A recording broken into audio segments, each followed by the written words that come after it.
in this story between Abelard and Eloise, which we're getting through letters, we're not actually getting it through somebody saying, now I'm going to tell you the story of Abelard and Eloise, it's a sad tale, etc., etc. We're getting it through their interactions. We get to see a lot of things about the nature of love in general, and we get to see, in a certain respect, what love is actually capable of. We also get to see some of the paradoxes that arise through love. And so far in the semester, we've looked at a lot of different models of love or friendship, in terms of desire, in terms of having commonalities, in terms of recognition of the worthiness of the other, and a sort of emotional response to that. Here we're looking at romantic love in one of its, I don't want to say purest forms, but in some ways most developed forms. These two are people who are flawed to some extent. Abelard in certain respects more than Eloise. But they are also beautiful people from the bottom up. They have a lot to offer. They are, in the parlance that we have, they are tens across the board. And so their romance, and how it turns out to be kind of an unhappy romance, ends up being a story that circulates around.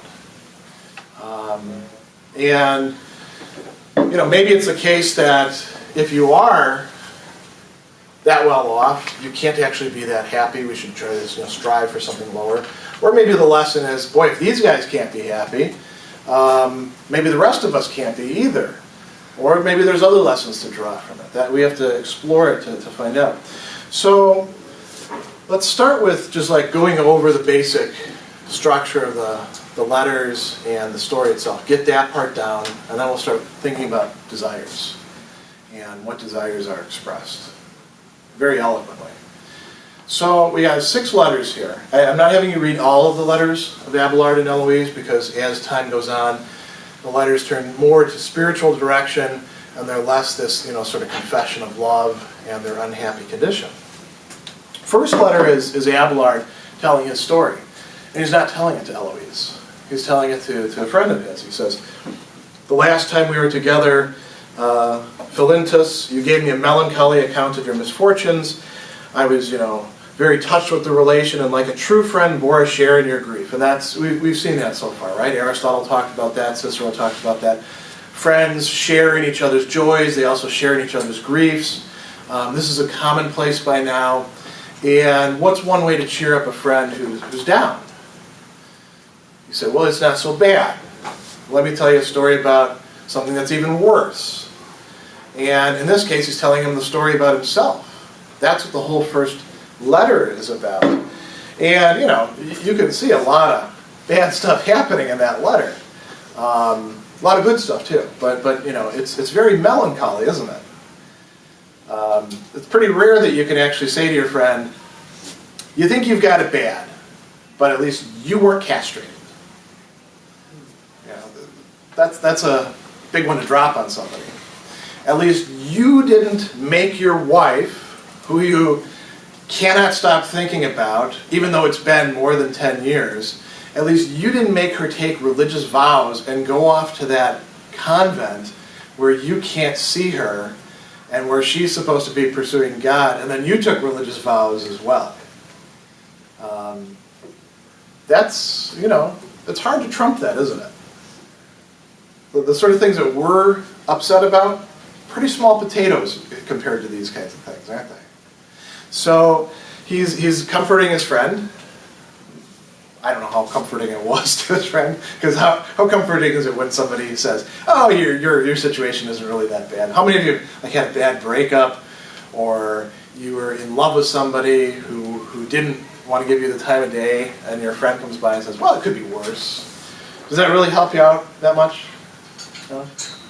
I know it doesn't help me out to hear those sorts of things. It hasn't in the past. I'm married now, so it's not an issue. What happens after that? Well, Eloise gets her hands on this letter, which isn't written to her. It's written to this guy who's a friend of Abelard. He hasn't written to her for over 10 years. She went off to this convent over here. He went off to this monastery. And she's thought about him every day. He's thought about her every day. But they haven't communicated. And you can say, well, letter writing was tough at the time, not a lot of paper. Roads were, hard to travel. No, we know at this time letters were going back and forth and back and forth and back and forth. We have thousands of letters from the High Middle Ages, which this is the beginning. So he could have written to her, but he didn't. And she writes him and she says, I got a hold of your letter, and I was really surprised to find me in that story, and it really shook me up. And she doesn't say, what the hell were you thinking?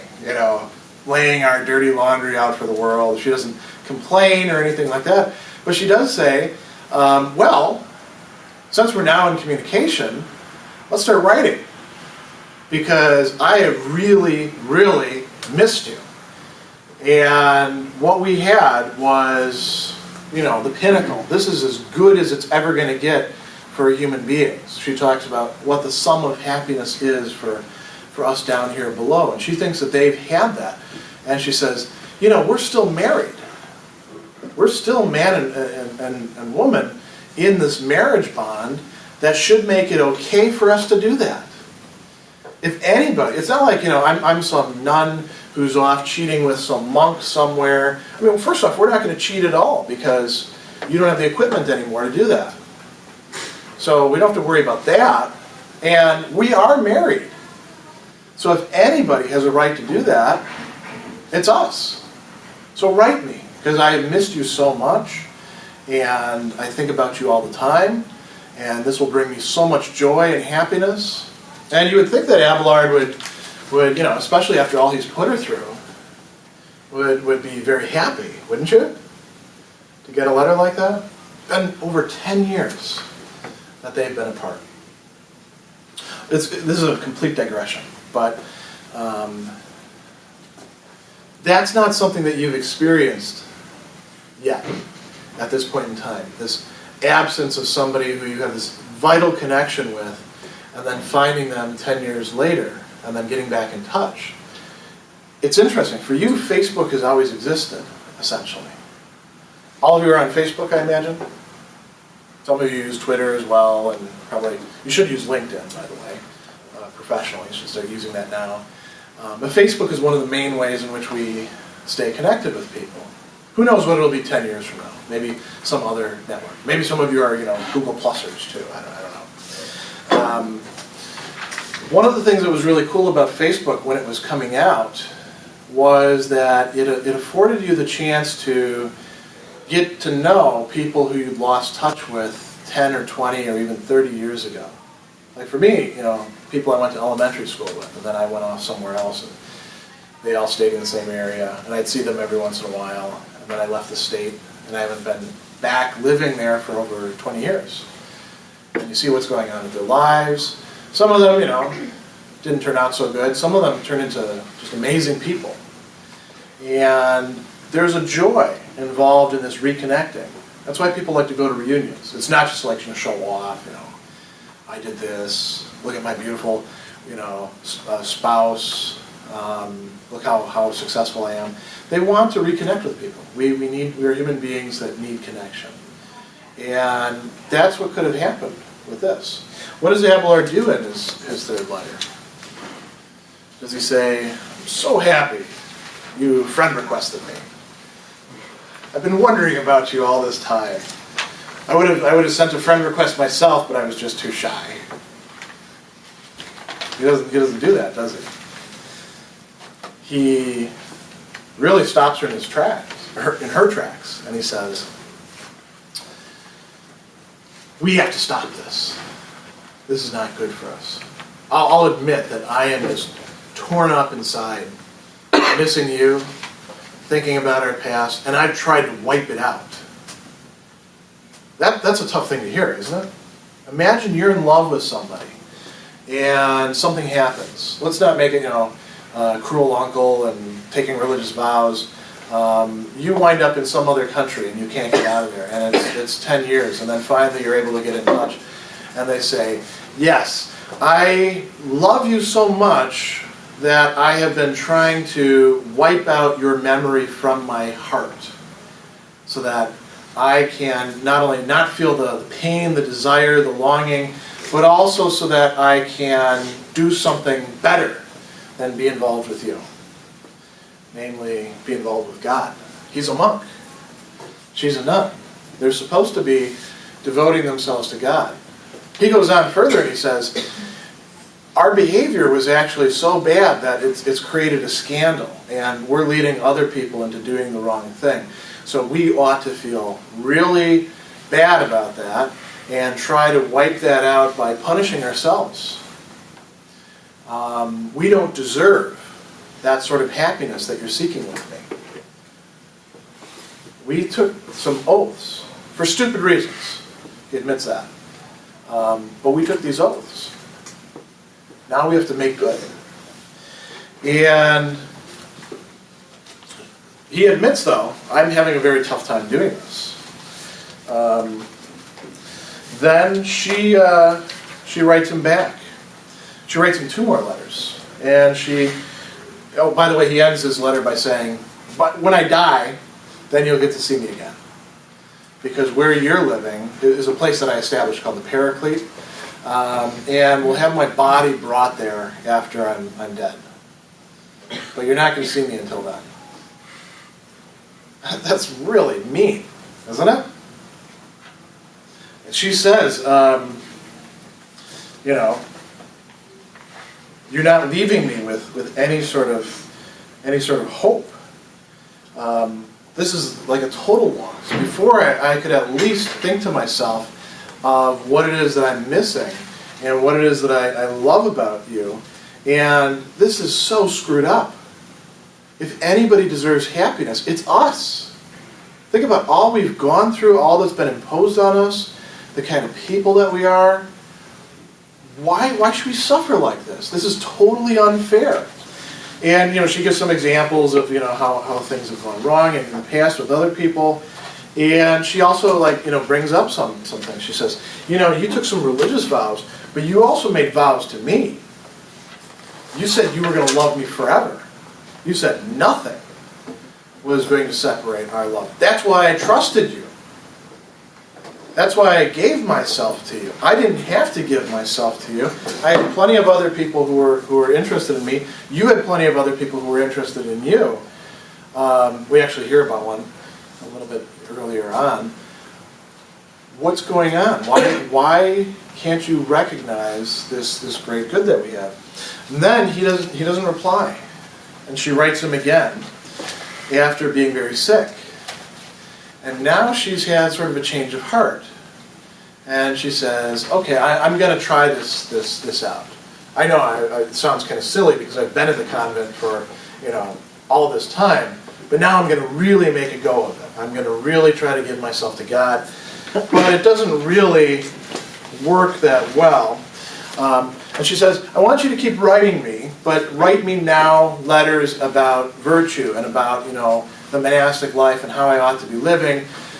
We're not going to have this romantic relationship with each other. That's okay. But we can at least have this relationship where we're, sharing our intellectual life together and our practical life together. And she says, this is the last time I'll use the expression, my dear husband. He responds with a letter where the very first thing that he says is, write no more to me, Eloise, write no more to me. It's time to end a commerce which makes our mortifications of no advantage to us. This is it. Now, actually, they do write other letters to each other. So he's not actually cutting her off completely. But he's saying, this relationship that we had of husband and wife, that really has to end. Not in the sense of he's no longer actually married to her, but the desires, the kind of love that has to go away so that they can devote themselves to God and be united in Christian fellowship. So you have this very poignant, tragic situation where some of the best people, I mean, they have flaws, Abelard especially, but these are some of the best people of their time, better than many of us in many respects, and they can't be happy. And it's love which has caused all this trouble. So let's actually look at sort of that's the story of the letters. Let's back it up now. Abelard is he's a philosopher, and he's motivated by desire for something at first. So this is a good point to bring up desires.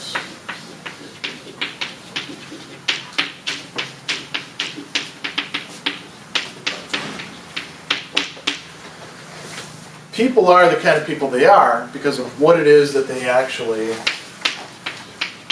love. Think about why you're here. There are things that you want out of life. Could be that this probably isn't the case for any of you, but you're just here because you want to keep your parents off your back, and Marist was a good place of any to do that by going to college and not disappointing them, so that what you really love is being left alone and getting to do some enjoyable things every once in a while. Probably not the case, right? I know some people who are in college for reasons like that. I know some people who went to college because the background that they were from, they had been told that college is, the key to success, and really you don't even need to study in college. Just make it in college, and you are already somebody. And they would show up and they'd not read the books and not do the work.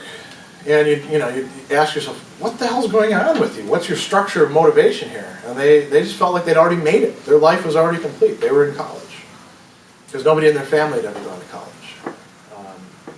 There's a lot more to it, right? Why are you guys here? How many of you are hoping to get good jobs after this? Does anybody not want a crap job after college? Flipping burgers? No? You do? No, I don't. I think he doesn't. And I was like, why does nobody else Yeah. Well, that's a desire. That's a perfectly legitimate, understandable desire.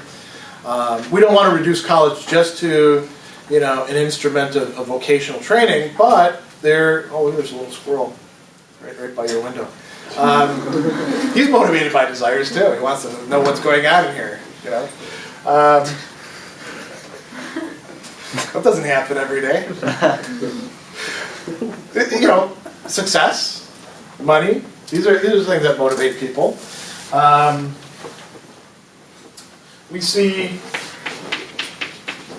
money is the motivator for some of the people involved in this story, don't we?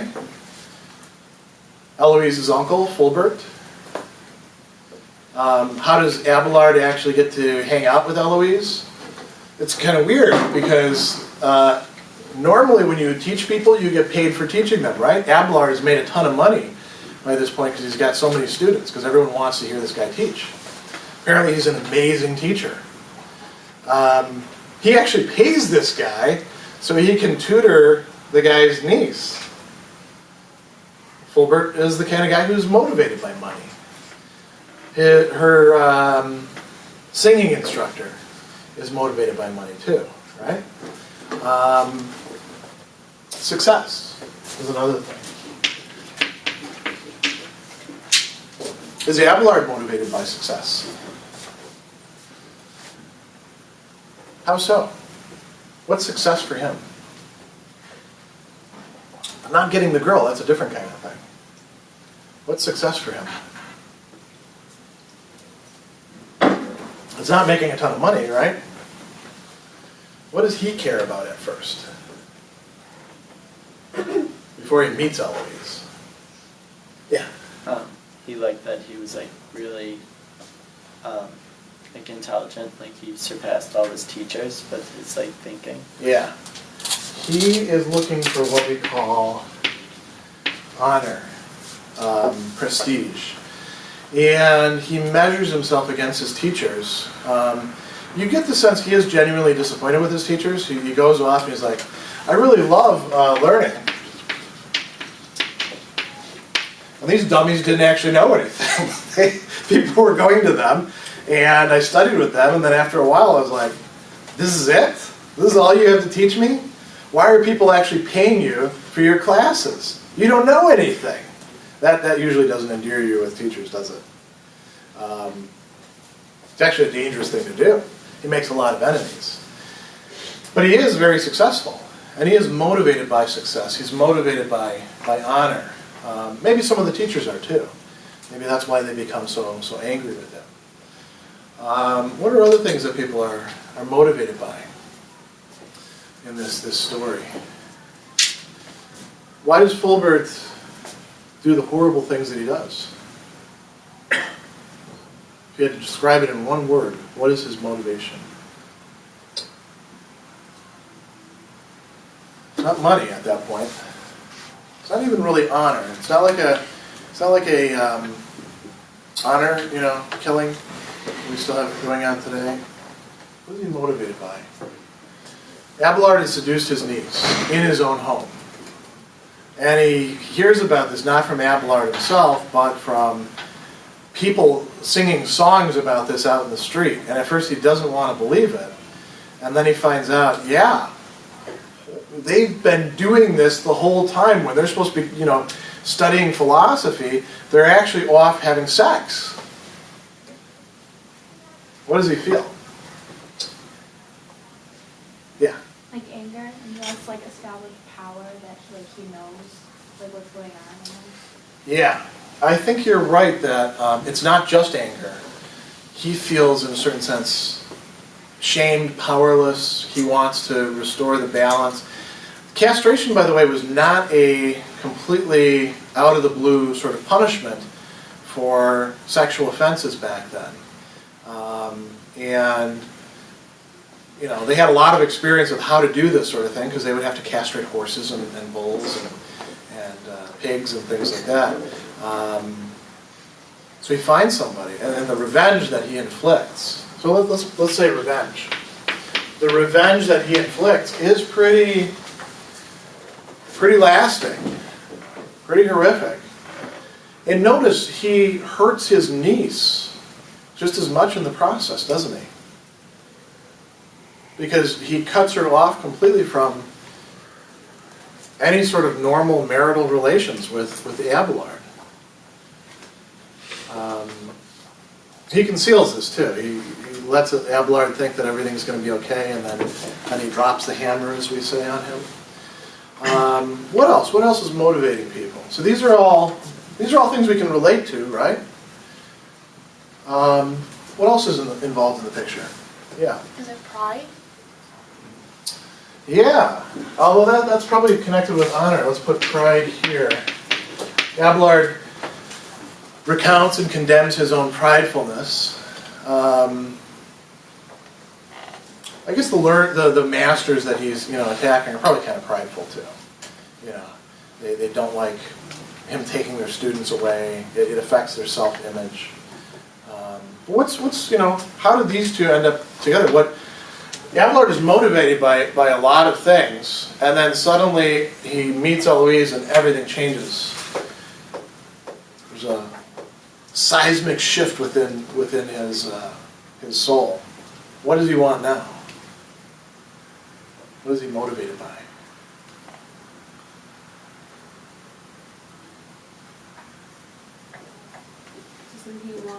That's when he decides that he wants to become a monk, right? That's much later on. That's after he's been castrated. That's sort of an excessive reaction to getting castrated, I think, in his case. And it's a fateful decision that really screws up his life and Eloise's life. What happened? That's the sad sort of middle point of the story. What's the beautiful, wonderful beginning point? What's motivating him? And many other people in the story.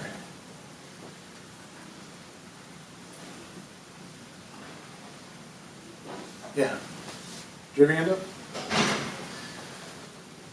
Yeah. Love and sex. Yeah, and this is where it gets really interesting, because we can put this word, and I'll put it in all caps actually, love. And part of what we want to figure out is, well, what exactly is that? Does it like split into, remember when we talked about earthly love and heavenly love, you know?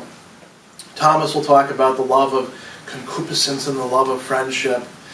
And definitely love includes sexual desire, which is a desire for a kind of pleasure that you only get through having sex. I mean, people talk about all sorts of substitutes, like, you know, heroin is as good as sex, or they did these experiments and they found out that if you give chimpanzees cocaine and they get addicted to it, they prefer the cocaine to having sex, and they like to have sex a lot.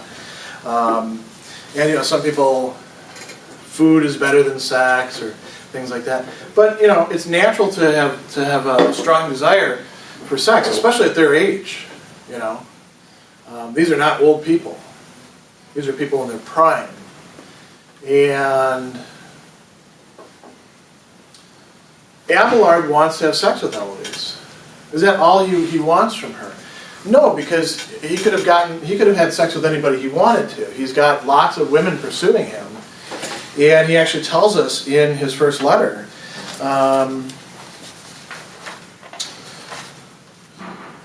here we go. I always had an aversion for those light women whom 'tis a reproach to pursue.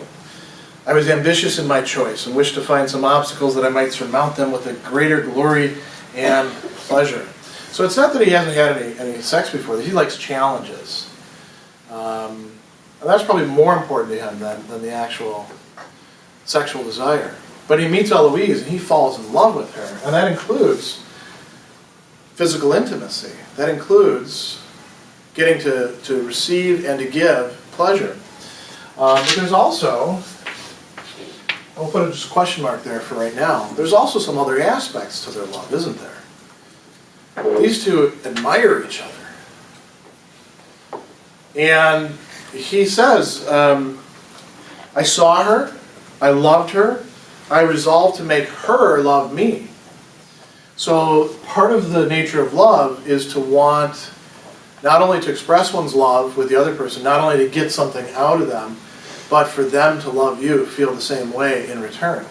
That's why it's so painful for Eloise to get these letters from Abelard where he's saying, yeah, I love you, but we gotta extinguish this. That's why it hurts so much when, you know, you've all had a crush on somebody who didn't like you. That's why that hurts.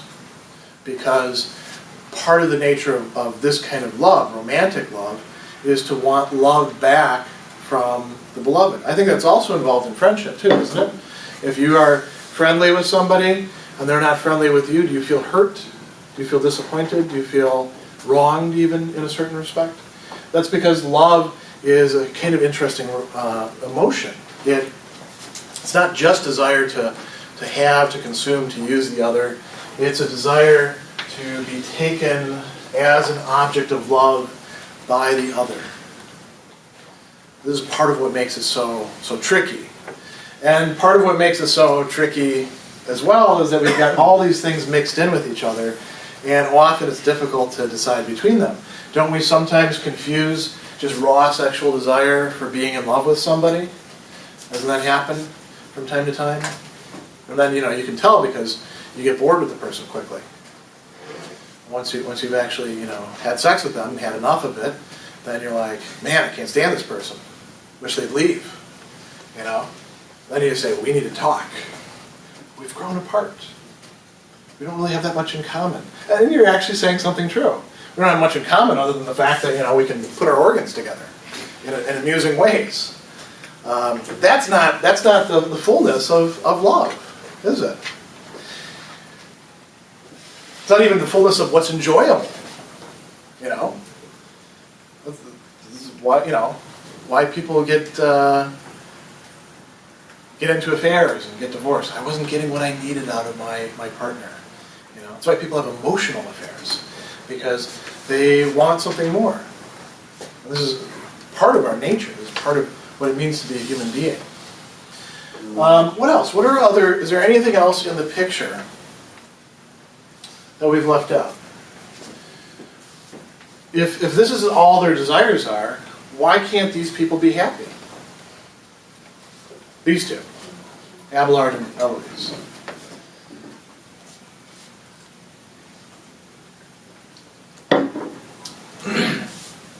Because the monastery is, just so cold and inhospitable a place. Got to wear the same boring clothes every day, cover up, sing songs, do work. Remember, these two are in charge of their monastery and convent. She is the abbess.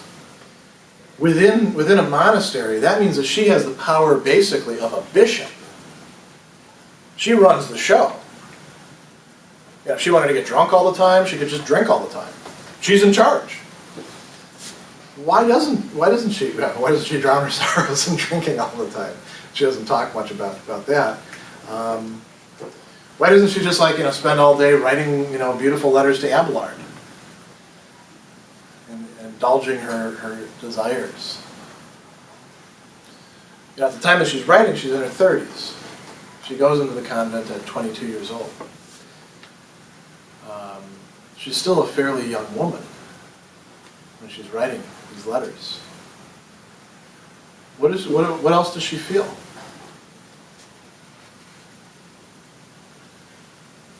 Well, let's put it with Abelard.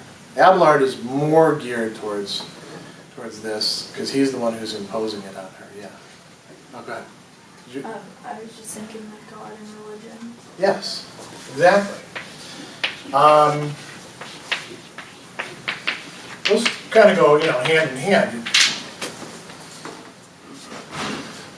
If you've got a religion, you better have something that you're actually saying is God. And I understand there are some religions that are atheistic, and at least in principle, but they never turn out to be so in reality.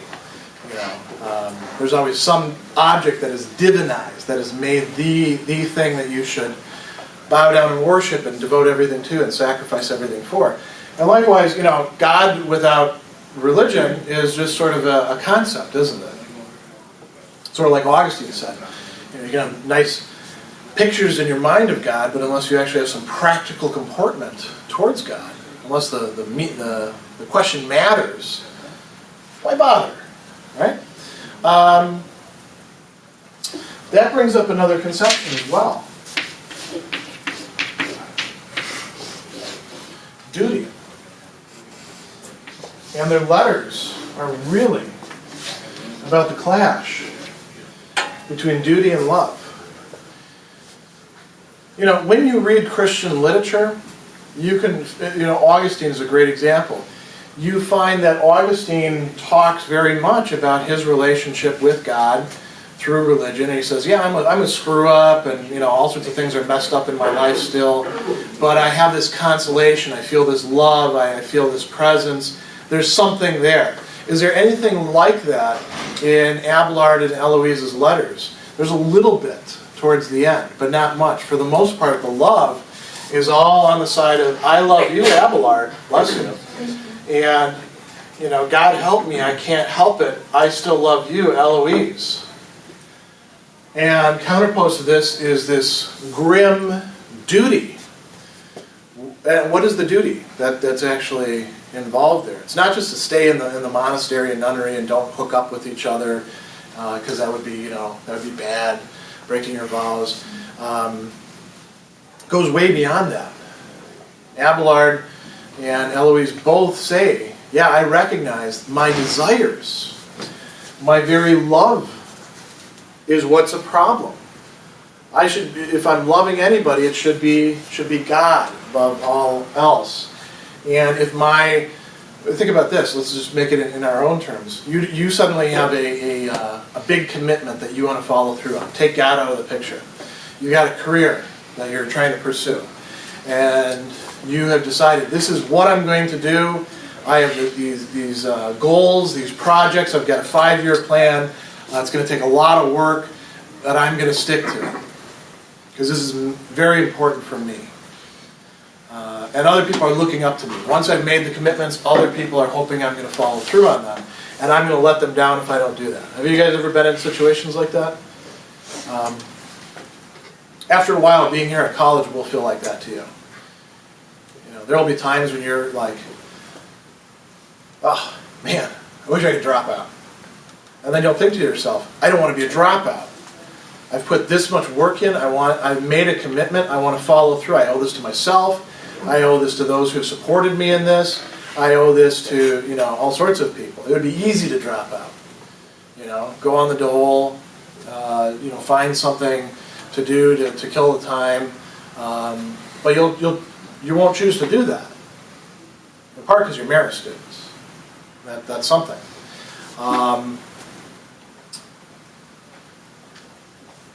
Now, you fall in love with somebody. You know what it's like to fall in love. All you want to do is think about that person. All you want to do is talk about that person. Abelard is a great example. Before that, he is like the philosophy guy of his day. What does he actually tell us when he meets Eloise? He says,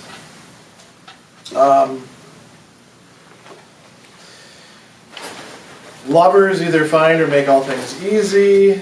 He's talking about this thing with Filbert. He says, I was so far from making advances in the sciences, I lost my taste for them.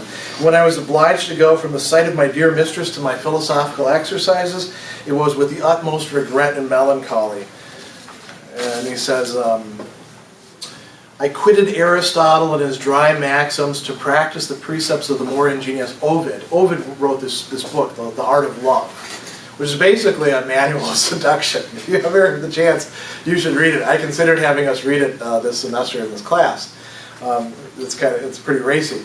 No day passed in which I did not compose amorous verses. Love was my inspiring Apollo, you know, sort of his god. My songs were spread abroad and gave me frequent applause. Those who were in love, as I was, took a pride in learning them, and by luckily applying my thoughts in verses, they obtained favors which perhaps they otherwise would not have gained. This gave our amours such an éclat, and made them so famous, that the lives of Heloise and Abelard were the subject of all conversation. So you've got a guy who's got a lot of commitments, and he is falling down on the job because all he wants to do is write love songs. Now imagine yourself in that situation. You have a problem now. Love versus duty. Don't you? And that love, boy, that's a strong feeling. And even if you say, I'm not going to call them up. I'm not going to text them. I'm going to get some work done, and then I'll talk to them later, right? I'm going to impose some limits on myself. Your feelings oftentimes overwhelm you. They, you know, sometimes cajole you. It's just a minute. I'll just take a minute out of the day and talk to them. And then like 5 hours have passed. I remember when I first started talking on the phone with my wife, we had carried on a relationship in letters, actually starting through Facebook. She was somebody I went to high school with. We started writing back and forth to each other so much in Facebook that Facebook actually banned us from writing to each other because they thought we were spamming each other or stalking each other. And I guess in a way we kind of were stalking each other, if you want to call it that. And so she created a private blog, and then we'd write back and forth on that. We'd write back and forth on Google Chat. And this is something that shouldn't happen when you're in your 20s, but it can happen when you're a bit older. We actually decided that we were going to get married before we actually spoke on the phone. In part, it was lucky because I knew her from high school, and we'd also worked in the same building in the 90s. So it's not like there wasn't any history there. It's not like these crazy internet romances you read about. When we talked on the phone, since she's from my hometown, and since I was living in the South, it was like hearing home. You know, somebody who had my same accent, that Wisconsin accent that you hear me talking with, which is a little unfamiliar. And we had all these other things in common. She's studying philosophy, she's interested in that sort of stuff. It was a very Abelard Eloise kind of thing. And the first when we first started talking on the phone, we talked on the phone so much that I actually had to get the iPhone because I wore out the battery on my old phone and the charger connection. My wife actually tallied up over the first 15 days how much time we talked with each other. We spoke with each other for the equivalent of 5 days. Sounds very obsessive, doesn't it? That's what love does, though. We'd watch a show together. She was up in New York. She's why I'm here in New York rather than in North Carolina. And we would put on Netflix together and we'd watch a movie together. She on her Netflix, me on mine, and we'd just stay on the phone and talk. Sounds silly, right? First time that we actually talked with each other, we were so nervous. We needed something to do with our hands. She's a very accomplished cook, and so am I. So we each prepared a meal. And then we'd have these phone dates on Fridays where she would walk me through preparation of a meal. And I would, do all the stuff, and then we'd eat together in separate states. Again, sounds crazy, right? But that's very commonplace. Ask your parents. When you get a bit older and they're willing to confide in you, ask them about what it was like when they first met each other and fell in love, and the crazy things that they did. Or just, watch yourself and your friends and see the sort of things that you're going to do. Or probably already have done in some cases, right? You can see how powerful this feeling is. And counterposed to it for these guys is duty. And it's not just a duty to other people, like, the state or the king. It's a duty to God. So they pick the worst possible person to make a commitment to. This leads into these paradoxes that I want to talk a little bit about. I mean, we're not going to cover everything in these letters. I want to point out some of the high points and some of the really interesting issues. So, one of the things that comes up in Eloise's second letter, she says to Abelard, here we go. After talking about, I missed you so much, I almost wish you hadn't written this letter, because now my feelings that I thought were, actually dealt with are just flooding me. She asks him, "Write to me immediately. Wait not for miracles, they are too scarce. We are too much accustomed to misfortunes to expect any happy turn. I shall always have this, if you please, and this will always be agreeable to me, that when I receive any letters from you, I shall know you still remember me."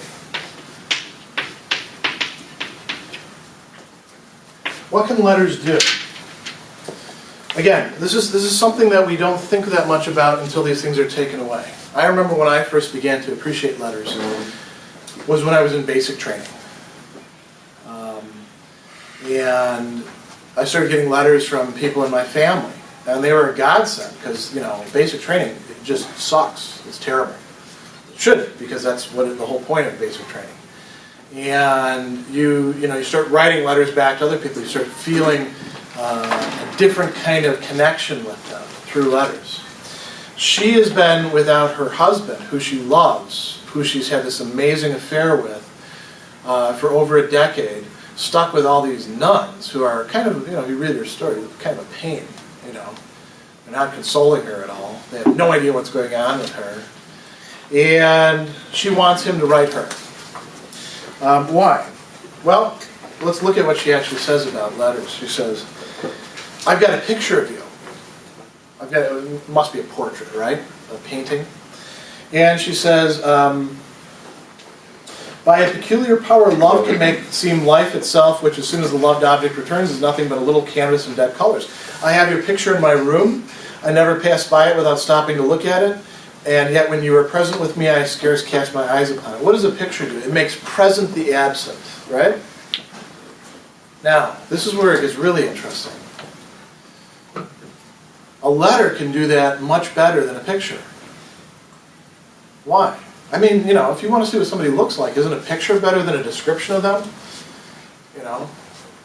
I'm about 6, I'm actually shorter than I was. I got measured recently. I've lost a half an inch since I was like a kid. I'm 6 foot 6 foot 2.5 inches tall. Brown hair except where it's white. Long hair, beard, wears glasses. You can do a description, right?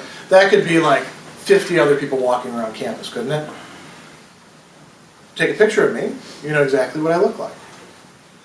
Even if it's a crappy picture, you can kind of recognize, you know, as long as it's not a stick figure. Why is a letter better? Well, look what she says. If a picture which is a mute representation of an object can give such pleasure, what cannot letters inspire? They have souls. That's interesting to say. They have souls. These are letters. Do these have souls? In a metaphorical way, they do. We're in contact. We're thinking about these people that have been dead, and I mean, they're not even in the grave. Their bodies decayed a long, long time ago, centuries ago. This is almost a millennium ago that she was writing this. Letters have souls. They can speak. They have in them all that force which expresses the transports of the heart. They have all the fire of our passions. They can raise them as much as if the persons themselves were present. They have all the softness and delicacy of speech and sometimes a boldness of expression beyond it. So letters are a way for the beloved to be present to the lover. You got to be a good writer to do this, though, right? I mean, you can't just, "Dear Sue, it is hot today. I miss you. It's really sad not having you here. Love, Joe." That's not really going to convey soul quite as much as the stuff that they're writing. This is one reason why it's important to learn how to express yourself well in words, so you can express your feelings that you have. So letters make present, and she says, we may write to each other. So I'm going to abbreviate here, Heloise and Abelard, it's what she calls an innocent pleasure. We may write to each other, so innocent a pleasure is not forbidden us. Let's not lose through negligence the only happiness which has left us. So this is the only real possibility for happiness. A happiness that they have known. This isn't just sort of like, hey, let's take a chance, maybe we'll be happy together. They were happy together. You know, when you meet the one and you are with them, the entire world sort of changes its appearance, shifts on its axis. That's what they've had. Letters are a way for them to possibly re-experience that. So she says, letters were first invented for comforting such solitary wretches as myself, having lost the substantial pleasures of seeing and possessing you. And she's being very, explicit there, possessing you, sexually. She writes in the 5th letter actually about having dreams in which he still is whole. He hasn't been castrated, and they're able to actually have sex together. Which, for them is perfectly legitimate because they are married, right? That's what they're supposed to be doing together. That's the enjoyment they're supposed to be having. This is the point that she's making. Having lost the substantial pleasures of seeing and possessing you, I shall in some measure compensate this loss by the satisfaction I shall find in your writing. There I shall read your most secret thoughts. I shall carry them always about me. I shall kiss them every moment.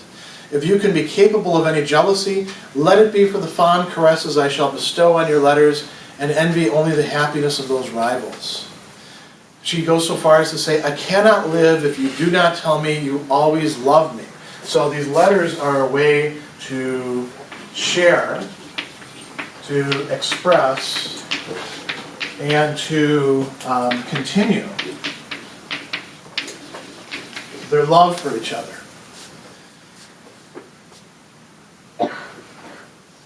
So she says, I need some marks of an inviolable love.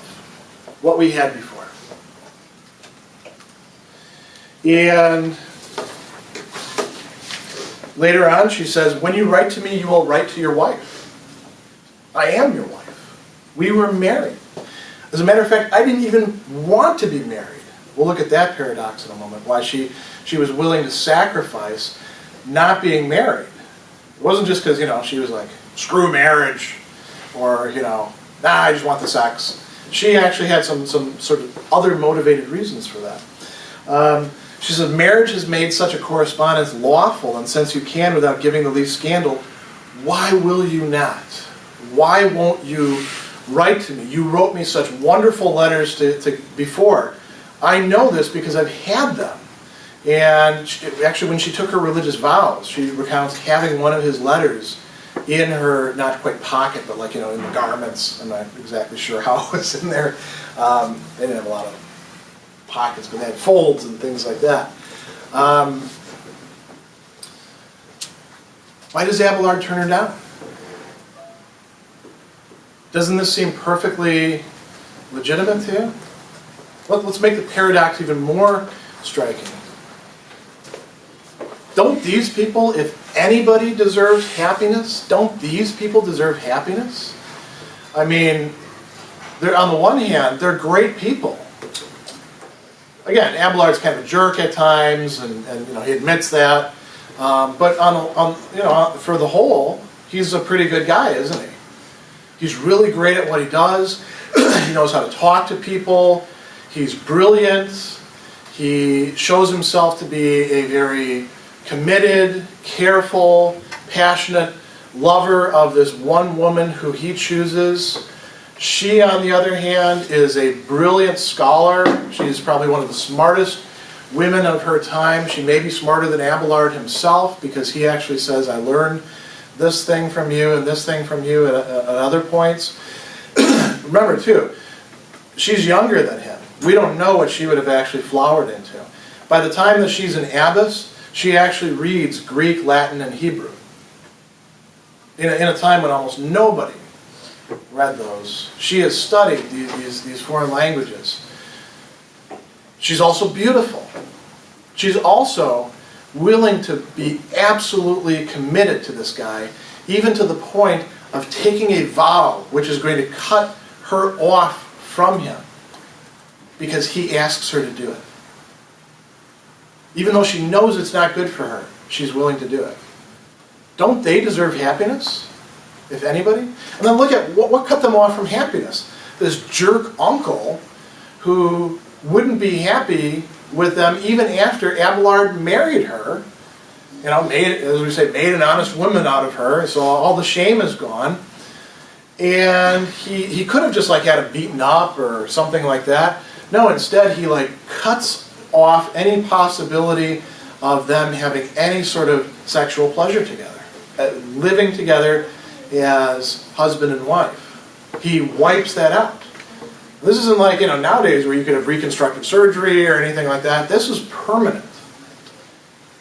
Don't they deserve whatever little bit of happiness they can get?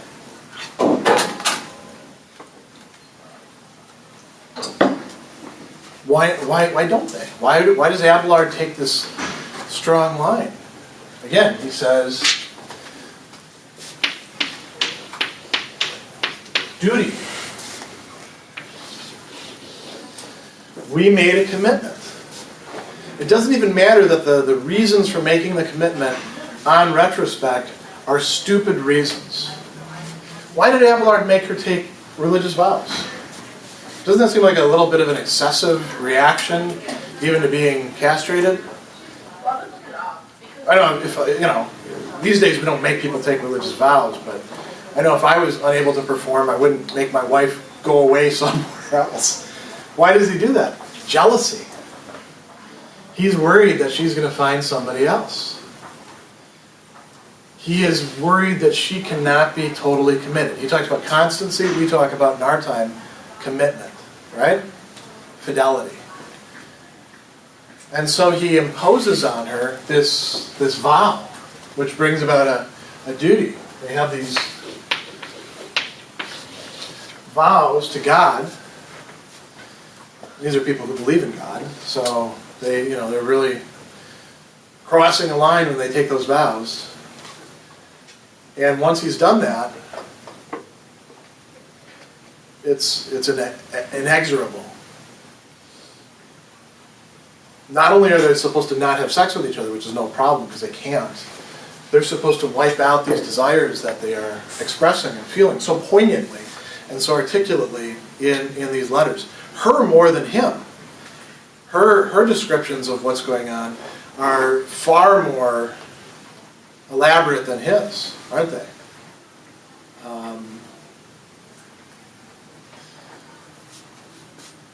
Isn't this kind of a weird thing to do?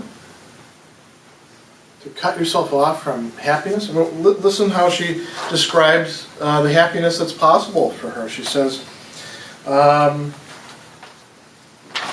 if there's anything which may properly be called happiness here below, I'm persuaded it is in the union of two persons who love each other with perfect liberty, who are united by a secret inclination and satisfied with each other's merit. Their hearts are full and leave no vacancy for any other passion.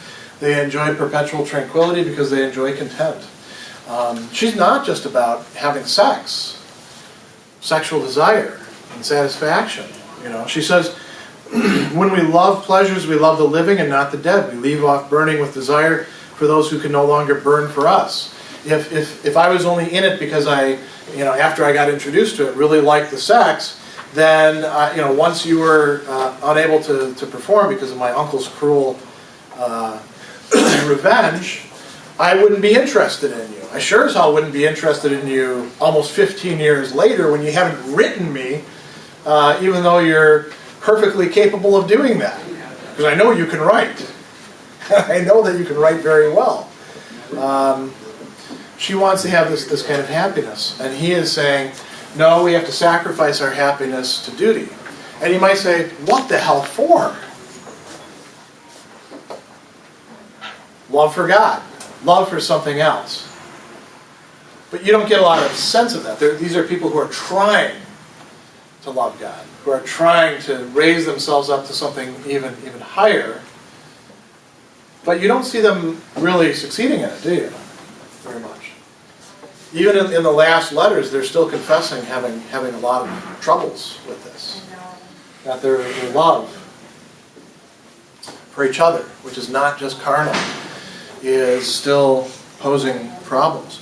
So there you have a paradox. You can bind yourself out of the feeling of love to something which can actually be an impediment to love. And that's what these people do. Another paradox of love is that the lover often demands of the beloved not only that they love them in return, but that they demonstrate it in ways that are harmful to them, that are not actually for their good. How does Abelard do that? First, by seducing Eloise. He could have, asked for her hand in marriage, and everything would have been a-okay probably with Fulbert. Instead, he's her sort of, teacher not only, as she says, teacher not only of virtue but of vice, teacher of lusts. He gets her going, and then once he does, she realizes she really likes having sex with him because she really likes the intimacy that it brings with this person who is the one for her, the guy. And what does he do then? Over and over again in this story, he says, I want you to do this for me. And she sometimes protests, but she does it, doesn't she? Why does she do it? Nothing better to do. Why does she do it? She tells you in the letters, out of love for him. I loved you so much, I would even take a vow that would cut me off from your love. And first it's about marriage, right? Should they actually get married? By now, by the way, she's pregnant. They have a kid, which she, weirdly enough, names Astrolabe. which is a tool that's used for astronomy. That's how much of a scholar she is. They're kind of, in our parlance, we would call these guys geeks. These are not nerds. These are geeks. Nerds are ones lacking social skills. Geeks are the ones that have the social skills but have this like weird devotion to science or philosophy or something like that. These guys are uber geeks, as they say. They go to his home country, Brittany, and which is in northern France, very rough country, and he says, I want to marry you. What does she do? She says, I don't think you should marry me. Why not? Because it would be bad for you, who I love. You're a philosopher. You don't want to have a wife and kids running around bugging you when you're trying to do your philosophical studies. Remember, she could be a philosopher in her own right. She's a brilliant woman who could easily put Abelard through his paces. But she's willing to say, no, I don't want to be a burden on you. And I would also be happier being your mistress. That's a loose translation. Another translation would be, that's equally applicable, your whore. I would be just as happy being your whore as being married to you, because all I want is for the love that you have for me and for you to be happy. And his sister has all sorts of reasons why they shouldn't get married too, but his sister's reasons are like, yeah, she's not going to love you forever, her looks are going to fade. Eloise isn't saying anything like that. She's saying, I just don't think marriage would be good for you, Abelard. And she marries him. And then, the terrible thing happens. And then he's jealous of her because he realizes what a great woman he's got. So now but he doesn't think that she's great in terms of constancy. He says, I can't do anything anyway. She may as well become a nun. Before he actually becomes a monk, he has her take vows. And what does she do? She surprises him. He tells the story. Here we go. Before I put myself into a cloister, I obliged her to take the habit and retire into the nunnery of Argenteuil. I remember somebody would have opposed her making such a cruel sacrifice of herself. He's admitting, cruel sacrifice of herself. But she answered in the words of Cornelia after the death of Pompey the Great, O my loved Lord, our fatal marriage draws on thee this doom, and I the guilty cause. Then willst thou go to extremes of fate to prove, I'll share that fate and expiate thus my love. She's saying, I am devoted to you forever, to the very end. If this is what you demand of me, I will do it. And she takes the vows. They now have this duty. And she does continue loving him till the end. Abelard is conscious of that. But it's this tragic fate that they've brought upon themselves. Her by following, him by imposing. And they could have spent time together as a couple, even not having sex. If they really had this intimacy and love for each other, they could have done without the sexual expression, couldn't they? They had so much else together. Instead, he asks her to take vows because he can't really trust her to be true. She shows herself to be true. He realizes with regret, only after he's lost what he had, I didn't need to ask her to do that. She is that kind of person who can be completely true. She has no interest in being a nun. And yet she'll do that for the rest of her life. All she's really interested in is me. And being together with me and our happiness together. And yet I put her in this place where now we're stuck with this obligation. And we have to try to live up to it. And so what's really going on here, this is where we'll leave off.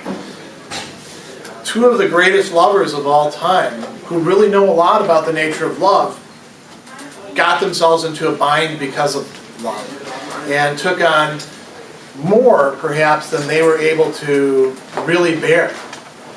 And what makes it so poignant is the fact that it's out of love that they take on this huge weight of duty to something that they don't love, which requires that they banish one of the best things they've ever known. So a lot of paradoxes, not a lot of answers there.